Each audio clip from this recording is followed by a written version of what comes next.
And hello, welcome back to the channel. I hope you guys all having a good day. I don't know about y'all, but I watched the Game Awards, and with it came many an announcement, many a world premiere, and many release dates. So today, we're going to be talking about Saros. What is Saros, what to expect from the pre-orders, and the release date, all that and more in today's video. Before we get started, please don't forget to like, share, subscribe, comment, all that good stuff. And without further ado, let's get back to it. For those of you not in the know, what is Saros? Well, it is a haunting, dark sci-fi adventure from the creators of Returnal. Beneath the shadows of ominous eclipse, Arjun Devraj is a Soltari Enforcer who will stop at nothing to pursue answers on the shape-shifting world of Carcosa, a planet filled with dark secrets and hostile ambitions. Returnal was a game that came out on the PS5. It was one of those system sellers that came out with the launch of the PS5, and it was a roguelike in all extensive purposes. It was a 3D platformer roguelike, a very punishing, and I would say the biggest problem with the game was its lack of progression. There were some upgrades that you could get, like, you know, a laser sword, a double jump, an air dash, and other things like that, but no real permanent upgrades, which it seems like they'll be tackling in this game. Now, before we get into the additions that we can pre-order, let's discuss a little about Saros, specifically why you should be playing Saros according to House Marque. Come back stronger. With the second chance feature, you'll be revived instantly on your first death, helping you get straight back into action. Beyond that, you can permanently augment your loadout from evolving sets of weapon and upgrades to overcome the challenge you face of Carcosa. Now, they do expand on this a little bit more. A key gameplay distinction between Saros and Returnal is permanent resource and progression, making every death valuable. After every death, you will face a changed world. With Saros, you'll be able to choose and permanently upgrade your loadout from evolving sets of weapons and suit parts. Come back stronger to overcome the challenges you face on Carcosa. As previously mentioned, one of the things that made me just kind of let go of Returnal, it's actually a game I haven't finished, even though I was enjoying it, was I felt like I wasn't really getting any stronger or any better. I felt like I was having a flat character progression, which I'm just not really a fan of. Yes, you could unlock certain things so that you'd pick up better items early on, but I like it when my roguelikes have a permanent progression. I feel like that is a separator from old school roguelikes to modern day roguelikes, and I guess I'm just a fan of more modern day roguelikes. Binding of Isaac, still one of the greatest roguelikes to ever exist. Bullet Ballet Evolved. Unleash a high-tech arsenal of weaponry as you dodge, shield, and parry enemy attacks in a fluid flow state inducing dance. Combine abilities and learn the attack patterns of your enemies to gain the upper hand even when the odds seem stacked against you. Yes, this gameplay seems a little bit more interactive, a little less how would you say, responsive, because in Returnal you could jump in, you could dodge, and I believe there were some attacks that you could use your melee to destroy them as well. But now adding the shield, which will allow you to straight up parry, you'll be able to have a more reactive approach to the game other than a responsive approach. You know, like instead of waiting for enemies to attack so you can dodge and then close that gap, you can then stand there knowing the enemy is going to attack, bring up your shield, jump, dash into an attack, take the hit with the shield. Once you've landed your melee attack, land back down and then use your shield blast ability, because whenever you get shot with your shield activated, you like generate power, and then you could then send that power out. So a quick like strat, right? In like on Returnal, what you do is jump, side dodge to get out of the attack, or jump to get out of the first attack and then dodge forward into a melee. With Saros, you could shield, jump, dash into the attack, land with the melee, land, and then fire off your ability.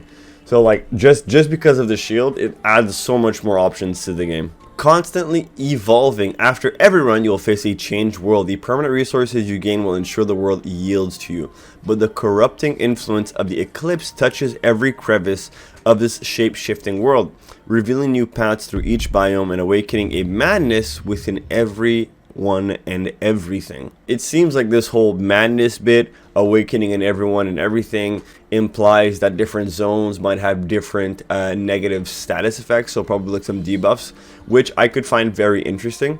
It seems like they want to expand the world and not just have a different dress setting for each area. Like, oh, this is a cold area, this is a hot area. You know, it's like if I'm going to be in the cold area, have me take damage over time, or have my shield regenerate slower or my dash regenerate slower. In a hot area, if I stand in one place too long, I'll begin to take damage over time. You know, something along those lines could definitely make the game significantly more interesting. And one thing I have noticed from the trailers, there are going to be other characters in the game. It will not just be you and a microphone and a couple of recordings. There's actually other people in the game. Now, will they be playable? Most likely not. I am hoping that they're going to be some type of quest giver type of situation. That could be a lot of fun. But in the previous game, it was really just you. The atmosphere was significantly creepier, and I feel like Saros is going for a more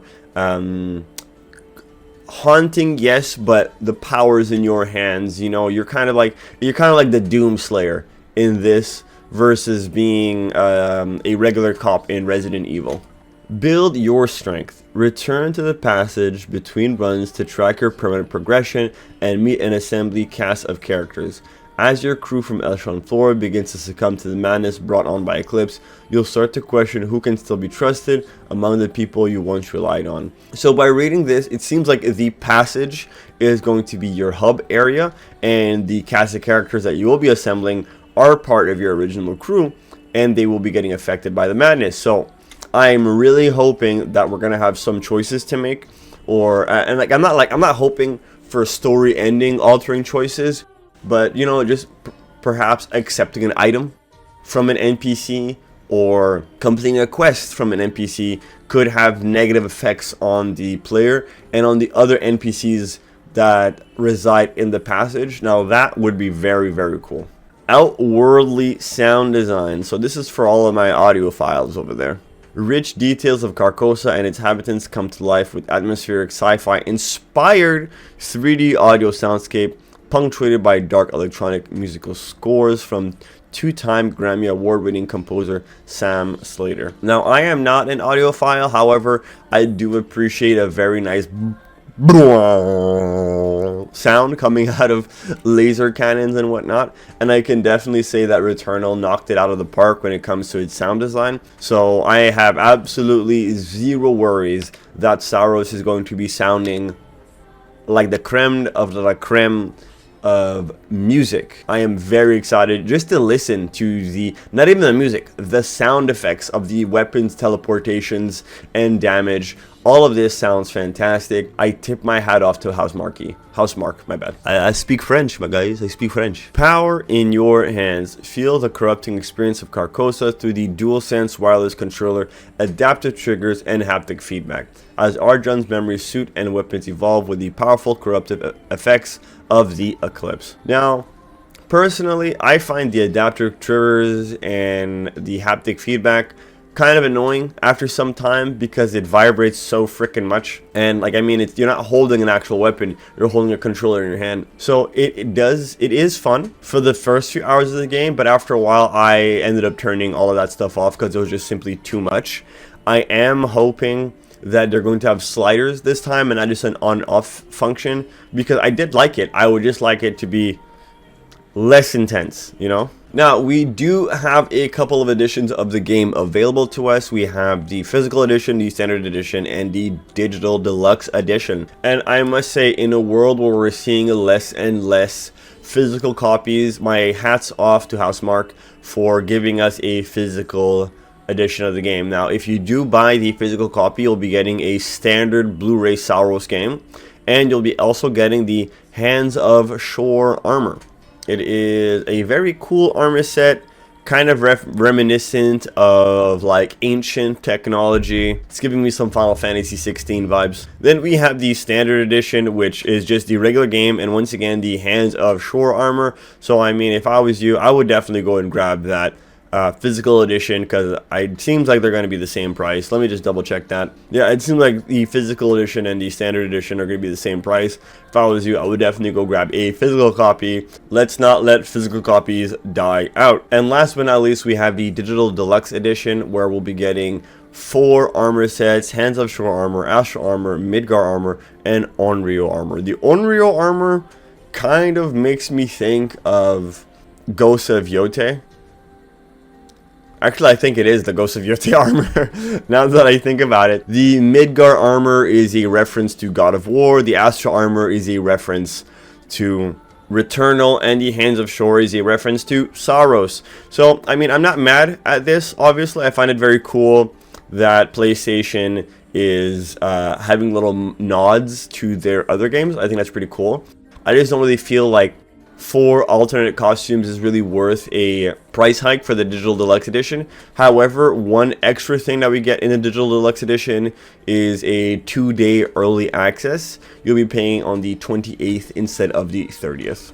So that's everything we know about Saros so far. It's definitely a game that I'm going to be picking up. If you guys are interested, it's coming out the 30th of April 2026 for the PlayStation 5 and PS5 Pro.